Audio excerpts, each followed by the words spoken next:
ವಿಧಾನಸಭೆ ಕಲಾಪದಲ್ಲಿ ಇವತ್ತು ಅಬಕಾರಿ ಹಗರಣ ವರ್ಸಸ್ ನರೇಗಾ ಸದ್ದು ಜೋರಾಗಿತ್ತು. ಕಾಂಗ್ರೆಸ್ ಹಾಗೆ ಬಿಜೆಪಿ ಸದಸ್ಯರ ನಡುವೆ ಇದೇ ವಿಚಾರಕ್ಕಾಗಿ ವಾಗ್ಯುದ್ಧವೂ ಕೂಡ ನಡೆದೋಗಿದೆ. ಸದನದಲ್ಲಿ ಪೆನ್ಡ್ರೈವ್ಗಳನ್ನು ತೋರಿಸಿ ಅಶೋಕ್ ಅವರು ಕಿಡಿಕಾರಿದ್ರು. ಪೆನ್ಡ್ರೈವ್ಗಳಲ್ಲಿ ಹಗರಣಗಳ ದಾಖಲೆ ಇವೆ ಅಂತ ಹೇಳಿದ್ರು. ಈ ಸಂದರ್ಭದಲ್ಲಿ ನಿಯಮದಂತೆ ನರೇಗಾ ಚರ್ಚೆ ಆಗಬೇಕು ಅಂತ ಸಿಎಂ ಸಿದ್ದರಾಮಯ್ಯನವರು ಹೇಳ್ತಾರೆ. ಸದನದಲ್ಲಿ ಆಡಳಿತ ಮತ್ತು ವಿಪಕ್ಷ ಶಾಸಕರ ನಡುವೆ ಆಗ ವಾಗ್ವಾದ ನಡೆದಿದೆ. ಲೂಟಿ ಕಾಂಗ್ರೆಸ್ ಲೂಟಿ ಅಂತ ಬಿಜೆಪಿಯವರು ಘೋಷಣೆ ಕೂಗಿದ್ದಾರೆ. ಅಬಕಾರಿ ಇಲಾಖೆ ಸಚಿವರು ಇದಕ್ಕೆ ಉತ್ತರ ಕೊಡ್ತಾರೆ ಅಂತ ಸಿಎಂ ಅವರು ಪ್ರತಿಕ್ರಿಯೆಯನ್ನ ನೀಡಿದ್ದಾರೆ. ನರೇಗಾ ವಿಚಾರವಾಗಿ ನಡೀತಾ ಇರುವಂತಹ ವಿಶೇಷ ಅಧಿವೇಶನ 2 ದಿನಗಳ ಕಾಲ ಇದೇ ವಿಚಾರದ ಚರ್ಚೆಗೋಸ್ಕರ ಮತ್ತೆ ವಿಸ್ತರಣೆಯನ್ನ ಮಾಡಲಾಗಿದೆ. ಆದರೆ ಈ ಸಂದರ್ಭದಲ್ಲಿ ಅಲ್ಲಿ ನರೇಗಾ ವರ್ಸಸ್ ಅಬಕಾರಿ ಇಲಾಖೆಯಲ್ಲಿ ನಡೆದಂತಹ ಹಗರಣದ ಸದ್ದು.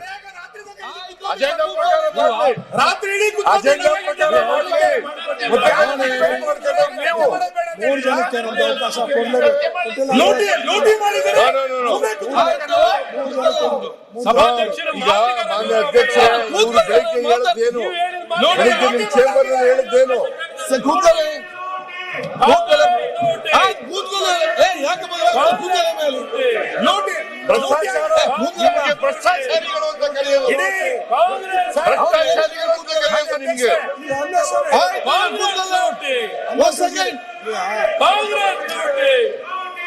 ನೋಡಿ ನಾನು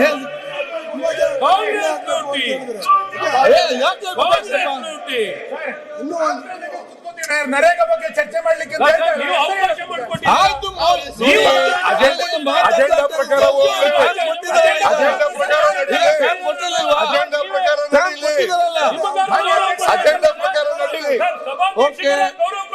ಆಯ್ತು. ಸಭಾನಾಯಕರಿಗೆ ಗೌರವ ಕೊಟ್ಟಿದ್ದೀರಾ ನೀವು? ಸಭಾನಾಯಕರಿಗೆ ಗೌರವ ಕೊಟ್ಟಿದ್ದೀರಾ?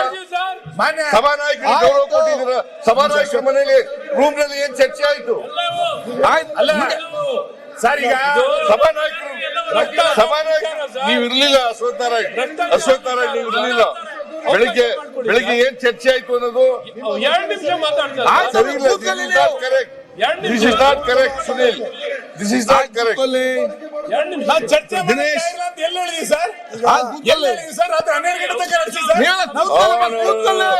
This is not correct. ಏನ್ ಮಾತನಾಡಿದ್ರೆ ಭ್ರಷ್ಟಾಚಾರ ನಡೀತಾ ಇದೆ. ಸರ್ಕಾರ ಇದನ್ನು ಮುಚ್ಚಿಡಬಾರ್ದು, ಮುಚ್ಚಿಟ್ರೆ ಆಘಾತ ಆಗ್ತೈತೆ, ಕರ್ನಾಟಕಕ್ಕೆ ಆಘಾತ ಆಗುತ್ತೆ ಅಂತ ಹೇಳಿ ಬರೆದಿದ್ದಾರೆ. ಇಷ್ಟೆಲ್ಲ ನಾನು ದಾಖಲೆ ಕೊಟ್ಟರು ಕೂಡ ಲೋಕಾಯುಕ್ತ ಕಂಪ್ಲೇಂಟ್ ಹೇಳಿದ್ದೀನಿ, ಇದು ದಾಖಲೆಗಳು ಕೊಟ್ಟಿದ್ದೀನಿ, ಬಂದಿರೋ ಆಡಿಯೋಗಳು ಕೊಟ್ಟಿದ್ದೀನಿ. ಇಷ್ಟೆಲ್ಲ ಆದರೂ ಕೂಡ ಈ ಹಣ ಎಲ್ಲ ಯಾವ ಎಲೆಕ್ಷನ್ಗೆ ಹೋಗಿದೆ, ಎಲ್ಲಿಗೆ ಹೋಗಿದೆ? ಇಷ್ಟೊಂದು ದುಡ್ಡು ಕಲೆಕ್ಟ್ ಮಾಡಿದ್ದು ಯಾವ ಚುನಾವಣೆಗೆ ಕಾಂಗ್ರೆಸ್ನವ್ರಿಗೆ ಕಳಿಸಿದ್ದೀರಾ? ಇದು ತನಿಖೆ ಆಗಬೇಕು.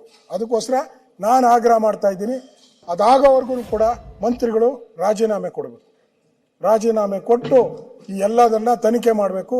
ಇದು ಕರ್ನಾಟಕದ ಆರ್ಥಿಕ ಇಲಾಖೆಗೆ ಕನ್ನ ಹಾಕುವ ಒಂದು ದೊಡ್ಡ ಹುನ್ನಾರ. ಇದು ಈ ಕನ್ನ ಹಾಕುವ ಈ ಕೆಲಸಕ್ಕೆ ಅಂತ್ಯ ಆಡಬೇಕು ಅಂತ ಹೇಳಿದ್ರೆ ಅವರು ರಾಜೀನಾಮೆ ಕೊಡಬೇಕು ಅಂತ ಹೇಳಿ ಆಗ್ರಹವನ್ನ ಮಾಡಿ. ಅಜೆಂಡಾ ಪ್ರಕಾರ ರೆಸಲ್ಯೂಷನ್ ಮೂವ್ ಮಾಡೋದಿತ್ತು.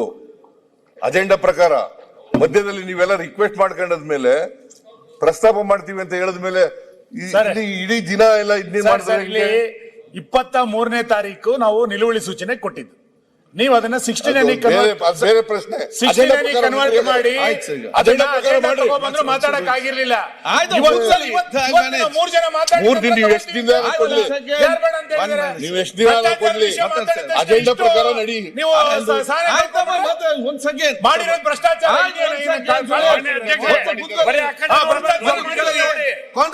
ಮೌನವಾಗಿದ್ರಿ. ಭ್ರಷ್ಟಾಚಾರ ಮಾಡಿದ್ದೀರ ಸುಮ್ಮನೆ ಒಂದ್ ಸೆಕೆಂಡ್ ಸುಮ್ಮನೆ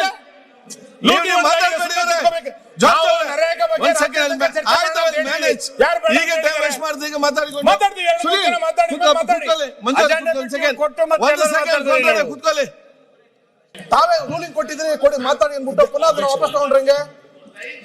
5 ನಿಮಿಷ ಮಾತಾಡ್ಲಿ ಅಧ್ಯಕ್ಷರೇ, 5 ನಿಮಿಷ ಮಾತಾಡ್ಲಿ ಪಾಪ ಅವರು. ಈಗ 1 ನಿಮಿಷ ನಾವು 1 ಸೆಕೆಂಡ್ 60 ಅಲ್ಲಿ ಅದಕ್ಕೆ ಕೊಟ್ಟಿದ್ರಿ. ಆಯ್ತು. 69 ಕನ್ವರ್ಟ್ ಮಾಡಿದ್ಮೇಲೆ ಯಾರು ಬೇಕಾದ್ರೂ ಮಾತಾಡಬಹುದು. ಕೊಡ್ಬೇಕು ಅಂತ ಯಾವ ಆಕ್ಟ್ ಅಲ್ಲಿ ಇದೆ, ಯಾವ ರೂಲ್ಸ್ ಅಲ್ಲಿ ಇದೆ ಹೇಳಿ? ಯಾರು ಯಾರು ರೂಲ್ಸ್ ಇಲ್ಲ. ಕಮಿಟಿ ಚರ್ಚೆ ಆಗಿದೆ. ಮರ್ತು ಬಿಡೋದಾ? ಬಿಸ್ನೆಸ್ ಅಡ್ವೈಸರಿ ಕಮಿಟಿನಲ್ಲಿ ಚರ್ಚೆ ಆದ್ರೆ ಬಿಟ್ಬಿಡೋದಾ? ಅಲ್ಲ ಸರ್, ಬಿಸ್ನೆಸ್ ಅಡ್ವೈಸರಿ ಕಮಿಟಿನಲ್ಲಿ ಏನ್ ಚರ್ಚೆ ಆಯ್ತು? Okay. ಏನ್ ಚರ್ಚೆ ಆಯ್ತು? ಎರಡು ದಿನ ಸದನ 3 ಮತ್ತು 4 2 ದಿನಾನೂ ಕೂಡ ರೆಸಲ್ಯೂಷನ್ ಬಗ್ಗೆ ಚರ್ಚೆ ಮಾಡೋದು ಅಂತ ಆಗಿತ್ತು. That is why I am requesting you. ಮಾನ್ಯ ಅಧ್ಯಕ್ಷೆ, ಒಂದು ನಿಮಿಷ ಸರ್, ನರೇಗಾ ಬಗ್ಗೆ ಚರ್ಚೆ ಮಾಡ್ಲಿಕ್ಕೆ ನಾವು ತಯಾರಿದ್ದೀವಿ. ಭ್ರಷ್ಟಾಚಾರದ ಬಗ್ಗೆ ಚರ್ಚೆ ಮಾಡ್ಲಿಕ್ಕೆ ಸಿದ್ಧರಿಲ್ಲ ಅಷ್ಟೇ. ಅದಕ್ಕೆ ಹೇಳೋದು. ಭ್ರಷ್ಟಾಚಾರದ ಬಗ್ಗೆ ನರೇಗಾ ಬಗ್ಗೆ ಚರ್ಚೆ ಮಾಡ್ಲಿಕ್ಕೆ ನೀವು ನೀವು ರಿಕ್ವೆಸ್ಟ್ ಮಾಡೋದಕ್ಕೆ ಇವರು ಮಾನ್ಯ ಅಧ್ಯಕ್ಷರೇ,